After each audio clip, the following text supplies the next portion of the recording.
Ang linaw-linaw nung eksena natin kanina, nakasulat lahat dun, di ba?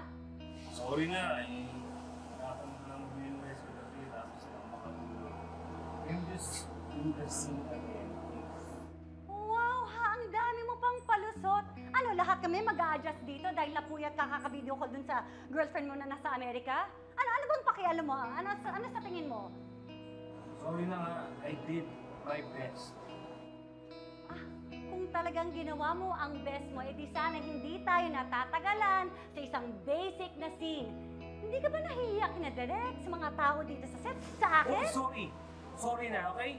Ikaw na yung best, ikaw yung award-winning. Oo! Ikaw na yung magaling. Oo! Ako ang the best. Ako talagang award-winning dahil, alam mo kung bakit? Alam mo kung bakit ako ang naging the best? Dahil hindi ako nagpapalusot. I show up on time, I show up prepared, hindi ko dinadaan ang career ko sa pangiti-ngiti lang. Kaya kung ako sa'yo, umayos ka. And stop being such a damn lazy amateur. Oh. Ouch! And cut! Galing, galing! Mars, pasok! Sinusayang mo yun, Mars. Galing, galing. Galing ng anak mo. Grabe, dalang-dala. Oh, makaka-experience siya kami namin, baby! Oo. Ang galing-galing mo. Pagkado ka magagawa ng bakay ka. Tanggap ka na sa bakay kang, Mars. Okay. Nakikiligod ka dito. Okay, panoorin na natin. Nako, Mars, ito ha.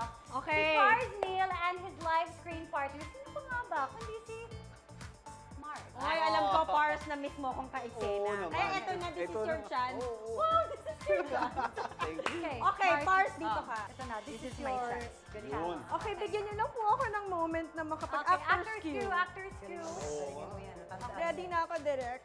Ready na agad. Kalabaw na kasanda. Okay, Mahusay talaga to sila. take na. Okay. Ready? Action. Good evening, ma'am. Sa Pasig po ba tayo? Yes, kuya. Pakibilisan lang natin, kuya, kasi gusto ko nang umuwi. Ma'am, okay lang po ba kayo? Mukha ba akong okay? Ano po ba nangyari?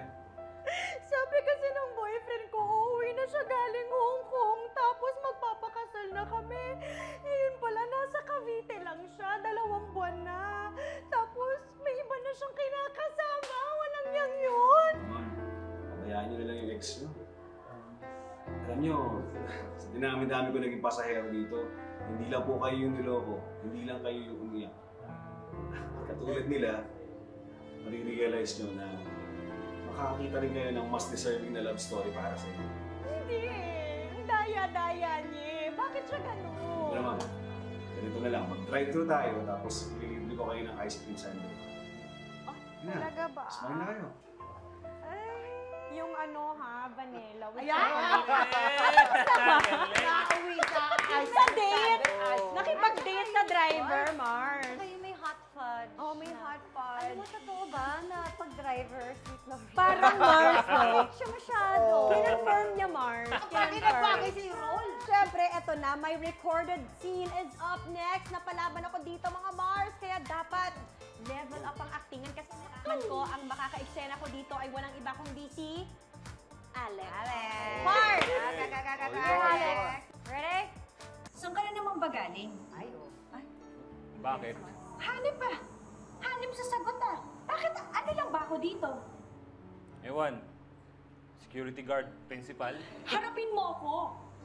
Hindi ito ang buhay na pinangako mo sa akin. Hindi ito ang sinabi mo sa tatay ko. Ang sabi mo, hindi mo ako kailanman sasaktan at paiiyakin. Ano tong ginagawa mo? Alam mo, posible bang hindi lahat ng bagay tungkol sa'yo? Pumalpak ako, nasisante ako, okay? Masaya ka na. Ha? Naku, hindi ko alam. I'm sorry, pero hindi yan totoo. Hindi ko alam, Kapal pa! hindi ko alam anong gagawin ko eh.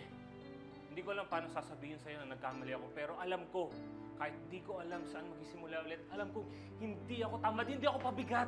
Kaya sana wag mo akong tignan na para ako mabigat na. Pasanin na gusto mo na lang ilaglag. Hindi totoo yan. Hindi yan totoo. Kaya natin to. Maniwala ka sa sarili mo. Kaya mo to. Kaya natin to. Lagi ka lang nandyan. Yung pangako ko. Gagawin ko yun. Basta lagi ka lang nandyan, Mars.